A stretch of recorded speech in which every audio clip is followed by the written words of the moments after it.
Hello, welcome back. I am Ravi sir from English Upchar and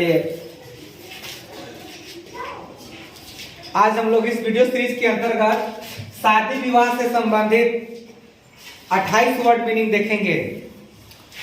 आते हैं सबसे पहला वर्ड पे। पहला वर्ड है बारात। बारात को इंग्लिश में क्या कहते हैं? बारात को इंग्लिश में बोलते हैं वेडिंग प्रोसेशन। क्या बोलेंगे? Wedding procession. दूसरा है बाराती। बाराती को इंग्लिश में बोलते हैं वेडिंग गेस्ट। क्या बोलते हैं जी? Wedding guest. गुड। रस्म। शादी विवाह में जो रस्म होता है उस रस्म को बोलते हैं कस्टम्स। क्या बोलते हैं? कस्टम्स। तो कस्टम्स मतलब हो गया रस्म। दूल्हा। शादी जब विवाह होता है तो दूल्हा और दुल्हन होते हैं। तो दूल्हा को इंग्लिश में बोलते हैं ब्राइड ग्रूम। दूल्हा को इंग्लिश में क्या बोलेंगे? Bride groom. गुड। नेक्स्ट है दुल्हन। दुल्हन को इंग्लिश में बोलते हैं ब्राइड। क्या बोलते हैं? ब्राइड। ब्राइड। नेक्स्ट लिखा हुआ है मंगेतर। जब शादी विवाह होता है तो जो रिंग सेरेमनी का जो कार्यक्रम होता है तो लड़का भी मंगेतर होता है, लड़की भी मंगेतर होती है। तो लड़का के लिए मंगेतर को अंग्रेजी में बोलते हैं फियांस। क्या बोलेंगे? फियांस।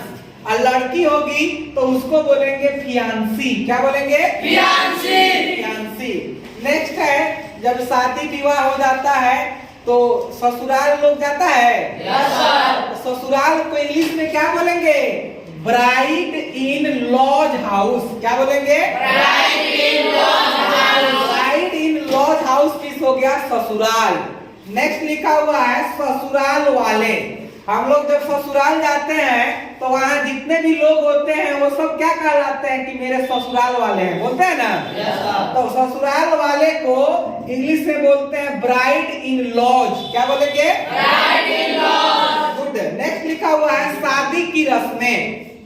शादी की रस्में, जो शादी विवाह होता है तो उसका जो पंडित जी वाला जो पार्ट होता है ना, उसको बोलते हैं शादी की रस्में। क्या बोलते हैं? शादी की रस्में। तो शादी की रस्में को अंग्रेजी में बोलेंगे वेडिंग सेरेमनी। क्या बोलेंगे? Wedding ceremony. क्या बोलेंगे? Wedding ceremony.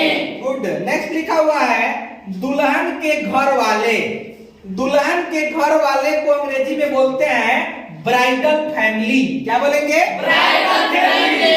Bridal family means क्या हो गया? दुल्हन के घर वाले। नेक्स्ट लिखा हुआ है दुल्हन के कपड़े। दुल्हन के जो कपड़े होते हैं उसको इंग्लिश में बोलते हैं ब्राइडल क्लॉथ्स। क्या बोलेंगे? Bridal clothes. Bridal clothes. Next लिखा हुआ है मड़वा या विवाह कक्ष। मड़वा या विवाह कक्ष को अंग्रेजी में बोलते हैं ब्राइड चैम्बर। क्या बोलेंगे? Bride chamber. क्या बोलेंगे? Bride chamber. ब्राइड चैम्बर या मैरिज चैम्बर भी बोल सकते हैं। क्या बोल सकते हैं? Marriage chamber.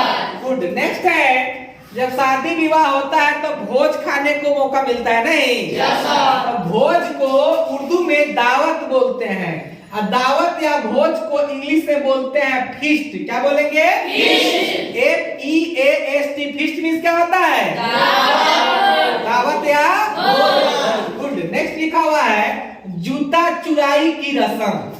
जब दूल्हा जाता है शादी करने तो दूल्हा के जो साली लोग होते हैं वो जूता चुराते हैं पैसा लेने के लिए। जूता चुराई की रस्म को अंग्रेजी में बोलते हैं शूज स्टीलिंग सेरेमनी। क्या बोलेंगे? Shoes stealing ceremony. क्या बोलेंगे?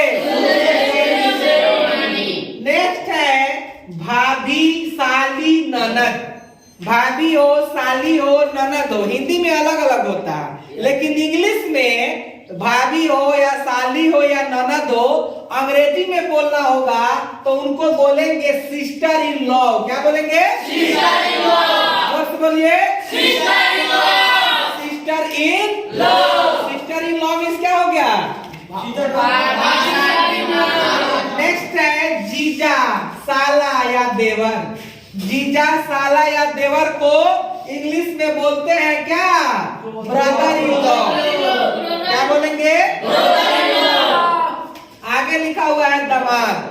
क्या लिखा हुआ है? दामाद। दामाद को इंग्लिश में बोलते हैं सन इन लॉ। क्या बोलेंगे? Son in law. Son in law means क्या हो गया? दामाद। आगे लिखा हुआ है पतोहू या बहू। पतोहू या बहू। पतोहू या बहू को इंग्लिश में बोलते हैं डॉटर इन लॉ। क्या बोलेंगे? Daughter in law. Daughter in law. Next लिखा हुआ है सास। जब ससुराल जाते हैं तो वहाँ पे सासू माँ होती है। सास को इंग्लिश में बोलेंगे मदर इन लॉ। क्या बोलेंगे? Very good. नेक्स्ट है ससुर। जब ससुराल जाएंगे तो सास हैं तो ससुर भी होंगे। ससुर को इंग्लिश में क्या बोलेंगे? Father in law. Father in law means क्या हो गया? ससुर। नेक्स्ट लिखा हुआ है हम सफर। क्या है? हम सफर। जो साथ साथ चलने का जो वादा करती हैं उनको बोलते हैं हम सफर। क्या बोलते हैं? हम सफर। हम सफर को इंग्लिश में बोलते हैं स्पाउजल। क्या बोलेंगे? स्पाउजल मीन्स क्या हो गया? हम सफर। नेक्स्ट लिखा हुआ है जीवन साथी। जीवन साथी को इंग्लिश में क्या बोलते हैं? Life partner. क्या बोलेंगे? Life partner. जब लोग बच्चे लोग शहर जाते हैं पढ़ने के लिए तो वहाँ पे एक रूम में 2-3 रहते हैं तो वहाँ पे लोग बोलता है रूम पार्टनर। क्या बोलता है? Room partner. लेकिन जीवन साथी हो गया उसको इंग्लिश में बोलेंगे लाइफ पार्टनर। क्या बोलेंगे? Life partner. नेक्स्ट लिखा हुआ है फेरे। शादी विवाह में 7 फेरे होते हैं। अगर ना पक्का शादी होगा तो शादी अगर 7 फेरे नहीं हो तो बोलेगा कच्चा शादी।